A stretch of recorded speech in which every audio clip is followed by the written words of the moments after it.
यार की हालत देखी उसकी हालत पे रोया। यार के आगे अपनी शान शौकत पे रोया। यार के आगे अपनी शान शौकत पे रोया। ऐसे तड़पा तड़प शमा, ऐसे तड़पा तड़प शमा परवाने के लिए। कन्हैया उतना रोया रोया रे सुदामा के लिए। कन्हैया उतना रोया रोया है सुदामा के लिए।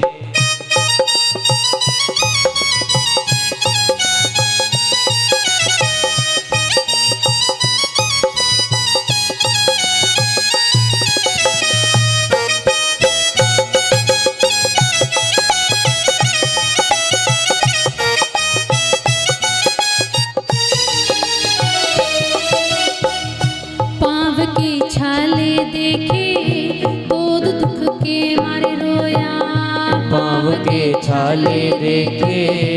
दुख के मारे रोया। पाँव धोने की खातिर खुशी के मारे रोया। पाँव धोने के खातिर खुशी के मारे रोया। आंसू थे भर पाए, आंसू थे भर पाए अब तो जीने के लिए। कन्हैया उतना रोया रोया है सुदामा के लिए। कन्हैया उतना रोया रोया रे सुदामा के लिए।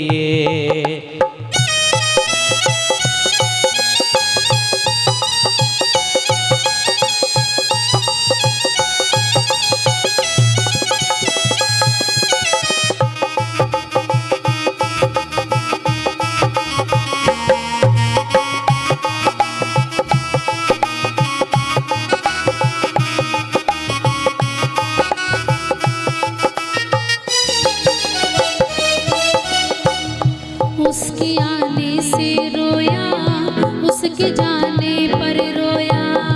उसके आने से रोया उसके जाने पे रोया।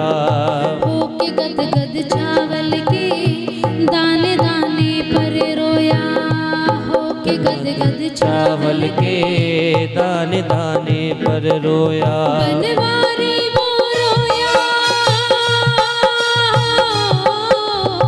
बनवारी वो रोया उस याराना के लिए। कन्हैया उतना रोया रोया रे सुदामा के लिए। कन्हैया इतना रोया रोया रे सुदामा के लिए।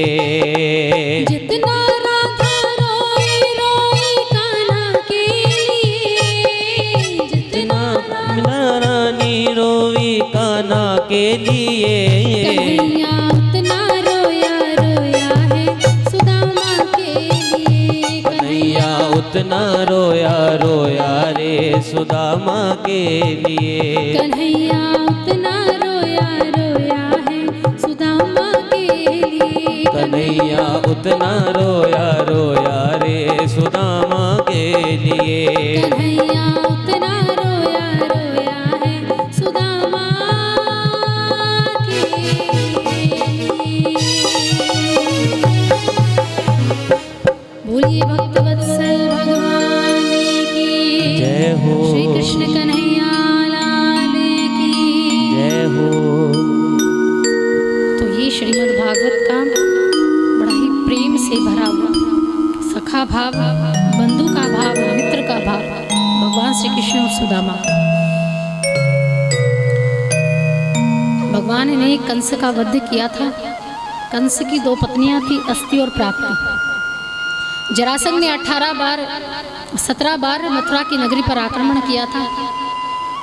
18वीं बार जब उन्होंने आक्रमण किया तो जिस पर्वत के सहारे द्वारिका नगरी बसी थी उसी पर्वत को भस्म कर दिया और ये प्रसन्न हो गया कि आज मैंने कृष्ण का वध कर दिया, क्योंकि वो कट्टर वैरी बन गया था विष्णु का, भगवान श्री कृष्ण का।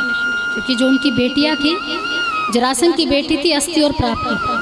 जरासंध के दामाद थे कंस। तो आज जो उनको दुख हुआ था, इसका बदला जरासंध ने सोचा कि आज मैंने ले लिया। लेकिन जरासंध की ये भूल थी, भ्रम था।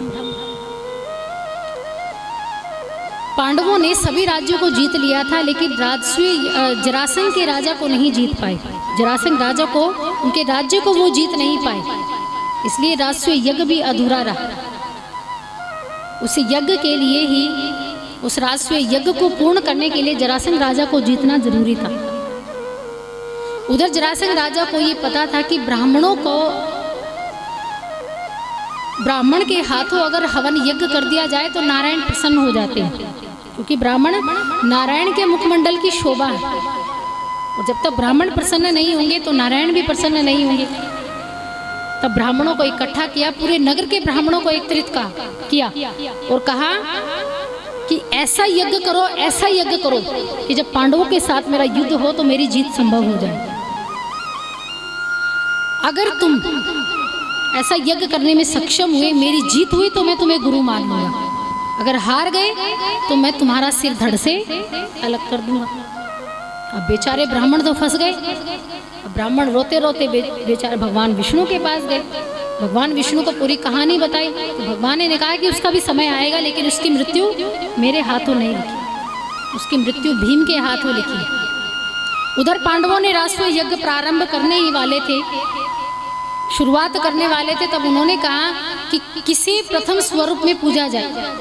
तब पांडवों ने कहा कि जब भगवान श्री कृष्ण हमारे साथ है तो किसी का सवाल उठता ही नहीं। भगवान को आमंत्रित किया, भगवान को लेकर आए। तब भगवान ने कहा कि यज्ञ को यही स्थगित कर दो, अभी यज्ञ प्रारंभ नहीं किया जा सकता।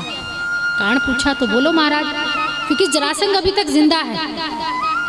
जब तक उसकी मृत्यु नहीं होगी, उसके राज्य को अपने राज्य में नहीं मिलाया जाएगा, तब तक यज्ञ नहीं हो सकता।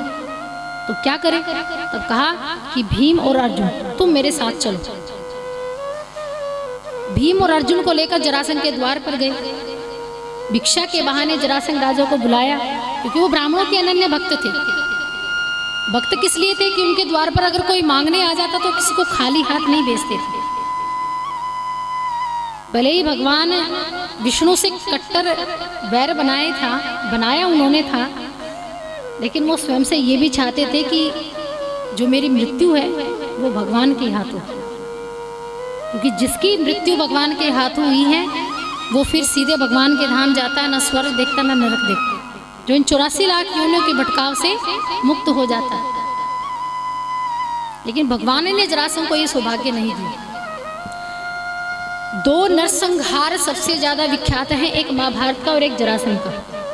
जरासंध भी अपनी प्रजा पर बड़ा अत्याचार करता था, स्त्रियों पर अत्याचार करता था। तो पृथ्वी जरासंध के उस प्रहार से भी बोझ से दब गई थी, जिसके कारण पृथ्वी ने दोबारा से भगवान को ये